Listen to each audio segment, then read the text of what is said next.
Market ज्ञान channel. IREDA जो कि रिन्यूएबल एनर्जी सेक्टर की जितनी भी कंपनीज हैं उनको फाइनेंस करने का काम करती है, उसने अपने क्वार्टरली रिजल्ट्स जो कि फोर्थ क्वार्टर के रिजल्ट्स है उसने पब्लिश कर दिया है और कंपनी ने बहुत ही शानदार रिजल्ट्स दिए हैं। कंपनी की अगर रेवेन्यू की बात करें तो लगभग 37% का इंक्रीज़ देखने को मिला है ईयरली बेसिस पे। वहीं कंपनी के प्रॉफिट में लगभग 50% के आसपास का जंप है ईयरली बेसिस पे। तो बहुत ही अच्छा सेक्टर है कंपनी का रिन्यूएबल एनर्जी सेक्टर में, जो कि जितनी भी कंपनीज़ हैं रिन्यूएबल सेक्टर से जुड़ी हुई, वारी हुई, केपीआई जो कि बहुत अच्छे रिटर्न्स ऑलरेडी दे चुके हैं, इन सबको फाइनेंस करने का काम करती है। सबसे अच्छी बात इस कंपनी की है कि एक PSU कंपनी है, किसी भी तरह की आपको इन्वेस्टर्स को परेशान होने की ज़रूरत नहीं है क्योंकि इसमें गवर्नमेंट की बैकिंग है। तो इसने अपने फोर्थ क्वार्टर जो कि 2025 मार्च में एंड हुआ है उसके क्वार्टरली रिजल्ट्स पब्लिश किए हैं। आइए देखते हैं कंपनी का परफॉर्मेंस फोर्थ क्वार्टर में कैसा रहा। अगर कंपनी के रेवेन्यू की बात की जाए तो टोटल रेवेन्यू कंपनी का है 1904 करोड़ का, जबकि पिछले क्वार्टर में अगर देखें यानी दिसंबर 2024 के क्वार्टर में जो कि 31 दिसंबर को एंड हुआ है उसमें कंपनी का रेवेन्यू था 1698 करोड़ का।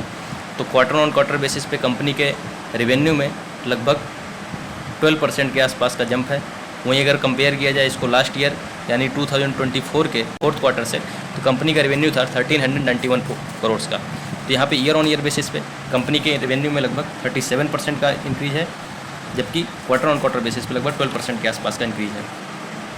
वहीं अगर कंपनी के एक्सपेंसेस की बात की जाए तो प्रेजेंट क्वार्टर में कंपनी का एक्सपेंडिचर है 1284 करोड़ का, जबकि लास्ट क्वार्टर में कंपनी का एक्सपेंडिचर 1160 करोड़ का था। यहाँ पे एक्सपेंडिचर भी क्वार्टर ऑन क्वार्टर बेसिस पे इंक्रीज होते हुए दिखा है, जबकि लास्ट ईयर यानी 2024 के फोर्थ क्वार्टर में अगर देखा जाए तो कंपनी का एक्सपेंडिचर था 911 करोड़ का। तो दोनों यहाँ क्वार्टर ऑन क्वार्टर और ईयर ऑन ईयर बेसिस पे कंपनी का एक्सपेंडिचर भी इंक्रीज होते हुए दिखा है। अगर कंपनी के प्रॉफिट आफ्टर टैक्स, वहीं अगर कंपनी के प्रॉफिट आफ्टर टैक्स यानी पैट की बात की जाए तो प्रेजेंट क्वार्टर में कंपनी का प्रॉफिट है 501 करोड़, जबकि लास्ट क्वार्टर में यानी जो दिसंबर क्वार्टर में यानी 2024 के दिसंबर क्वार्टर में कंपनी का प्रॉफिट था 425 करोड़ का।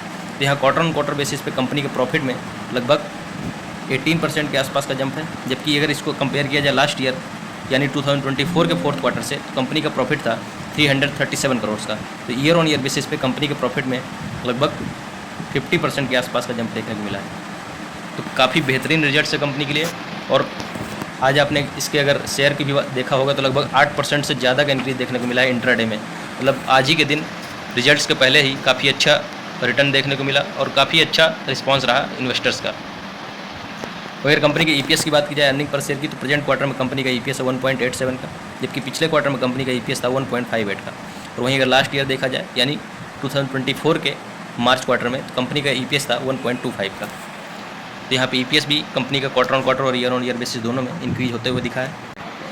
अगर कंपनी के शेयर होल्डिंग पैटर्न देखें तो प्रमोटर्स की शेयर होल्डिंग यहाँ पे कांस्टेंट है 75%, जो कि एक PSU कंपनी है तो यहाँ गवर्नमेंट यानी प्रेसिडेंट ऑफ इंडिया की ही शेयर होल्डिंग मानी जाएगी।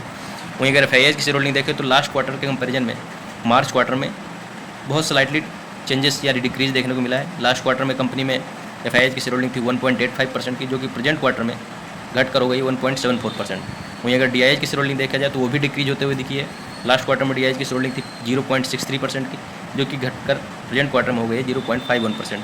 तो यहाँ पर शेयर होल्डिंग में बहुत खास चेंजेस नहीं माने जाएंगे, मार्जिनल डिक्रीज है दोनों FIIs और DIs की शेयर होल्डिंग में। बट कंपनी का प्रॉफिट और रेवेन्यू दोनों में बहुत बेहतरीन इंक्रीज देखने को मिला है क्वार्टर ऑन क्वार्टर और ईयर ऑन ईयर बेसिस पे, जहाँ रेवेन्यू में क्वार्टर ऑन क्वार्टर बेसिस पे 12% और ईयर ऑन ईयर बेसिस पे लगभग 37%। वहीं प्रॉफिट में लगभग 18% का इंक्रीज देखा गया है क्वार्टर ऑन क्वार्टर बेसिस, मतलब पिछले क्वार्टर कंपेरिजन में 18% का जंप है। वहीं ईयरली बेसिस पे कंपनी के प्रॉफिट में लगभग 50% के आसपास का जंप है। और ये शेयर भी जिस सेक्टर से बिलोंग करता है उसका बहुत अच्छी फ्यूचर ग्रोथ है। और आज के क्वार्टरली रिजल्ट्स जो पब्लिश होने थे शाम टाइम पब्लिश हुए हैं, उसको देखते हुए और आज कंपनी ने बहुत ही बेहतरीन रिटर्न्स भी दिए हैं। लगभग 8.5% के आसपास का जंप बहुत अच्छा रिटर्न माना जाता है। तो काफ़ी अच्छे रिटर्न्स की आप आने वाले टाइम में भी उम्मीद कर सकते हैं। और अगर इस शेयर के डिटेल की बात की जाए तो अभी लगभग 167 के आसपास ट्रेड कर रहा है। और एग्जैक्टली अगर बात की जाए 18.29% के आसपास का आज के दिन ही इंक्रीज देखने को मिला है। इस शेयर का 52 वीक हाई 310 है, जो कि अगर अभी देखा जाए तो लगभग 40 to 50% डाउन ट्रेड कर रहा है 167 पे। तो बहुत अच्छे चांसेज हैं इस पे अच्छे रिटर्न्स के। अगर कंपनी का पी रेशियो देखा जाए तो 29 का है। अगर इंडस्ट्री का पी रेशियो 25 का है तो इंडस्ट्री के पी रेशियो से स्लाइटली महंगा ट्रेड कर रहा है शेयर। वहीं अगर ROE देखा जाए तो 17% के आसपास है। बुक वैल्यू 34 का है, 34.74। कंपनी का पी रेशियो भी 30 के नीचे ही है। और सबसे मेन बात है कि प्रॉफिट कंपनी का इंक्रीज हो रहा है कंटिन्यू ईयर्स में और कंटिन्यू क्वार्टर्स में।